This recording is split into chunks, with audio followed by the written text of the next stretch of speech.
प्रिय मित्रों, राधे राधे, जय श्री कृष्ण। मैं अजय सोलंकी, एस्ट्रो एडवाइजर व फ्लूटिस्ट।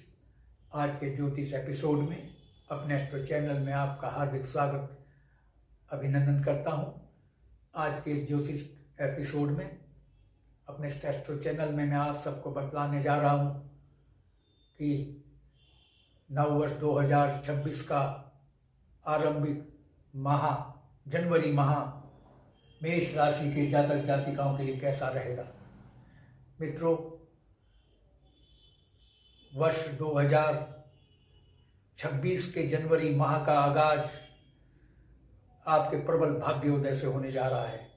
इसका कारण है कि देव सूर्य देव, जो कि भाग्य भाव के नैसर्गिक स्वामी हैं, नवम भाव भाग्य भाव कहलाता है, इसके नैसर्गिक स्वामी हैं। इसके नैसर्गिक स्वामी होकर उसी अपने स्वामित्व वाले भाव में विराजमान है। और उस पर तुर्राइए देव गुरु बृहस्पति देव, जो कि भाग्य भाव के नैसर्गिक स्वामी होने के साथ साथ तात्कालिक स्वामी भी हैं, उनकी सप्तम दृष्टि भाग्य भाव पर पड़ रही है। यह दृष्टि भाग्य में वृद्धि कर रही है। यानी आप सूर्य देव और देवगुरु बृहस्पति देव, सूर्य देव जो कि ग्रहों के राजा हैं, और देवगुरु बृहस्पति देव दोनों मिलकर आपके भाग्य को प्रबल से प्रबलतम बनाने के लिए आमादा हैं। ये बहुत शुभ स्थिति है आपके लिए। भाग्य आपका कदम कदम के साथ देगा। पिता के स्वास्थ्य में वृद्धि होगी। पिता से बेहतर तालमेल आपका रहेगा। दान पुण्य और मांगलिक कार्यों के प्रति आपके मन में रुचि जागृत होगी, आस्था जागृत होगी। धार्मिक यात्राओं के योग बन रहे हैं। धार्मिक और मांगलिक कार्यों में आपकी उपस्थिति होगी। सूर्य देव पंचम भाव के स्वामी हैं। पंचम भाव आकस्मिक धन लाभ का भाव है। जुआ, सट्टा, लॉटरी, शेयर बाजार का भाव है। जिन जातक जातिकाओं ने शेयर बाजार में निवेश किया है उनको भारी मुनाफा हो सकता है। मेष राशि के जातक जातिकाओं को किसी भी स्रोत से आकस्मिक धन लाभ हो सकता है। और यह समय मेष राशि के जातक जातिकाओं के लिए जनवरी का माह शेयर बाजार में निवेश करने के लिए सर्वोत्तम माह है। बहुत ही शुभ स्थिति है। भारी मुनाफा होने की संभावना है यदि वो शेयर बाजार में निवेश करते हैं।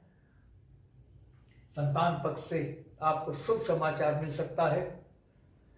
लेकिन जिनके प्रथम संतान होनी है उनको जनवरी माह में जिनको प्रथम संतान होनी है उनको संतान उत्पत्ति में समस्या का सामना करना पड़ सकता है, क्योंकि राहु देव की सप्तम दृष्टि पंचम भाव पर पड़ रही है।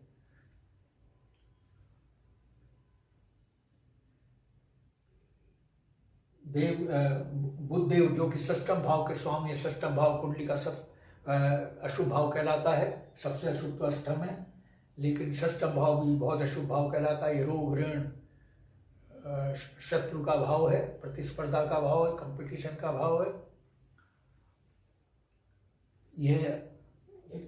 लेकिन आपके लिए शुभ स्थिति, ये भाव शुभ भाव बनने जा रहा है जनवरी माह में।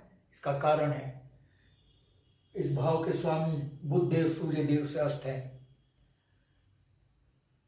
अशुभ भाव का स्वामी कमजोर हो जाता है, अस्त हो जाता है, तो ये जातक जातिकाओं के लिए बहुत शुभ स्थिति है। यानी शत्रु आपके पराजित होंगे।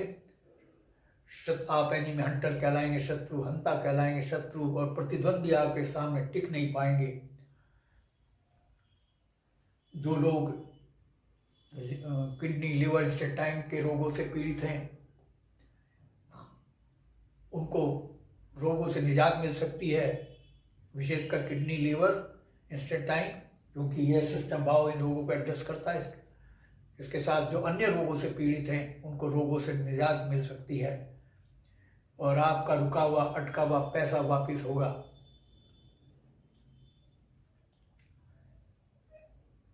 जो जातक जातिका प्रतियोगी परीक्षाओं में बैठ रहे हैं उनको प्रतियोगी परीक्षा में भारी सफलता मिल सकती है।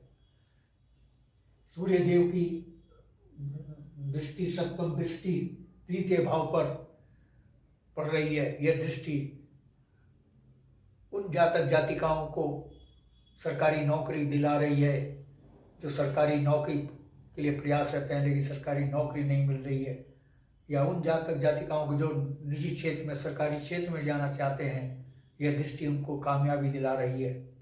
सरकारी नौकरी मिल सकती है मेष राशि के जातक जातिका जो बेरोजगार हैं या निजी क्षेत्र में हैं, लेकिन तबादला दूरस्थ स्थान पर हो सकता है। जो लोग नौकरी में हैं उनका तबादला दूरस्थ स्थान पर, असुविधाजनक स्थान पर हो सकता है। यह स्थिति थोड़ी नकारात्मक है। और जिन जातक जातिकाओं का प्रेम प्रसंग चल रहा है उनके प्रेम विवाह में रुकावट आएगी जनवरी माह में, क्योंकि प्रेम विवाह का योग जो ग्रह बना रहे हैं सूर्य देव और शुक्र देव, हालांकि ये दोनों एक साथ विराजमान हैं त्रिकोण के भाव में, ये बहुत शुभ स्थिति है, लेकिन शुक्र देव सूर्य देव से अस्त हो चुके हैं। इसीलिए विवाह में थोड़ी, प्रेम विवाह में जनवरी माह में थोड़ी रुकावट आ सकती है। और जो विवाह योग्य हैं, जो जीवन साथी या संगनी ढूंढ रहे हैं, उनको भी जनवरी माह में थोड़ी कठिनाइयों का सामना करना पड़ सकता है, उनको भी रुकावटों का सामना करना पड़ सकता है। बिजनेस में उतार चढ़ाव देखने को मिल सकते हैं, हालांकि बिजनेस को ग्रोथ मिल रही है क्योंकि शुक्र देव जो कि सप्तम भाव बिजनेस के भाव के स्वामी हैं, यानी केंद्र के भाव के स्वामी हैं, और सूर्य देव त्रिकोण के भाव के स्वामी हैं, पंचम भाव के, दोनों एक साथ विराजमान होकर के नवम भाव, दोनों एक साथ नवम भाव में त्रिकोण के भाव में विराजमान हैं। यह स्थिति केंद्र त्रिकोण राजयोग का निर्माण कर रही है। यह योग बहुत शुभ होता है। इस योग का पूरा लाभ नहीं मिलेगा लेकिन लाभ अवश्य मिलेगा। यह योग आपके मान सम्मान पर प्रतिष्ठा में वृद्धि कर रहा है, आपकी समृद्धि में वृद्धि कर रहा है। इसके साथ ही अष्टम भाव जो कि कुंडली का सबसे शुभ भाव कहलाता है, यह रोग, असाध्य रोग, मृत्यु तुल्य कष्ट, दुर्घटना, मृत्यु का भाव कहलाता है। यह भाव भी शुभ भाव में तब्दील हो गया है आपके लिए। इसका कारण है इस भाव के जो स्वामी हैं मंगल देव सूर्य देव से अस्त अवस्था में है, यानी जो लोग असाध्य रोग से पीड़ित हैं उनको असाध्य रोग से निजात मिल सकती है। आपके आयुष में, मेष राशि के जातक जातिका के आयुष में वृद्धि हो रही है। धन, विरासत में धन संपत्ति की प्राप्ति हो सकती है। और जो लोग मेष राशि के जातक जातिकाएं हैं, जो मेष राशि के हैं, उनको जो रिसर्च इनोवेशन में लगे हुए हैं, खोज में लगे हुए हैं, उनको अपने कार्य में भारी सफलता मिल सकती है। इसके साथ ही जनवरी माह में आपकी आय में भारी वृद्धि हो रही है क्योंकि राहुदेव आपकी गोचर कुंडली के एकादश भाव में विराजमान है। राहुदेव वक्री होते हैं। एकादश भाव में, आय भाव में जो भी ग्रह बैठ जाए और वो वक्री हो तो आय में भारी वृद्धि होती है, आय के नवीन स्रोत खोलते हैं। आपकी आय में भारी वृद्धि होने जा रही है, आय के नवीन स्रोत खोल रहे हैं।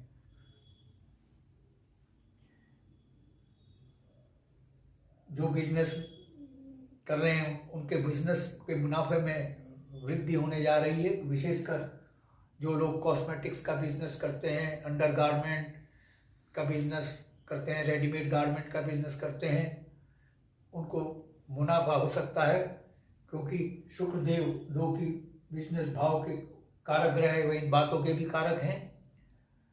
वो सूर्य देव के साथ मिलकर केंद्र त्रिकोण राजयोग का निर्माण कर रहे हैं।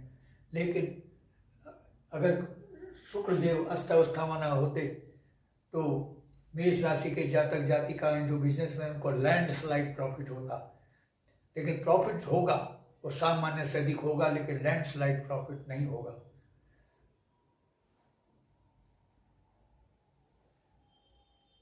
जो जातक जातिकाएं, मेष राशि के जातक जातिकाएं लंबे अरसे से मुकदमों में उलझे हुए हैं, उनको शनिदेव की द्वादश भाव से सप्तम दृष्टि षष्टम भाव पर मुकदमे में जीत दिला रही है। यदि मेष राशि के जातक जातिकाओं का कोर्ट में वाद मेष राशि के जातक जातिकाओं से है तो विन विन पोजीशन वाला समझौता हो सकता है, एग्रीमेंट हो सकता है। आपकी बचत में वृद्धि हो रही है। कुल मिलाकर नव वर्ष 2026 का आरंभिक जनवरी वहाँ मेष राशि के जातक जातिकाओं के लिए बहुत शुभ है। मैंने जो शुभ बातें बताई हैं, ईश्वर से प्रार्थना करता हूँ जनवरी का माह उससे भी अधिक शुभ हो। मित्रों, यदि आपको मेरा एपिसोड पसंद आया है, I request you to please subscribe my channel. मैं आपके संज्ञान में ये बात भी लाना चाहूँगा, हालांकि देश और समाज के लिए मेरी अस्त्र सेवा बिल्कुल निःशुल्क है, लेकिन व्यक्तिगत परामर्श निःशुल्क नहीं है। व्यक्तिगत परामर्श के लिए आपको शुल्क देना होगा, जो कि बहुत ही अफोर्डेबल, कंफर्टेबल है, रीजनेबल है, क्योंकि इस कार्य में मेहनत लगती है, परिश्रम लगता है, समय लगता है। और यदि आपके मन में कोई प्रश्न या क्वेरी है तो आप कमेंट बॉक्स में कमेंट कर सकते हैं। यदि आप अपनी लग्न पत्रिका या जन्म कुंडली के एनालिसिस कराना चाहते हैं तो आप अपने प्रश्नों के साथ अपने बिल्कुल सही जन्म तिथि, जन्म समय, जन्म स्थान मेरे व्हाट्सएप नंबर 9411769698 पर भेज सकते हैं। मैं आपके प्रश्नों का तुरंत उत्तर दूंगा। बस आज इतना ही मित्रों। राधे राधे, जय श्री कृष्ण, धन्यवाद।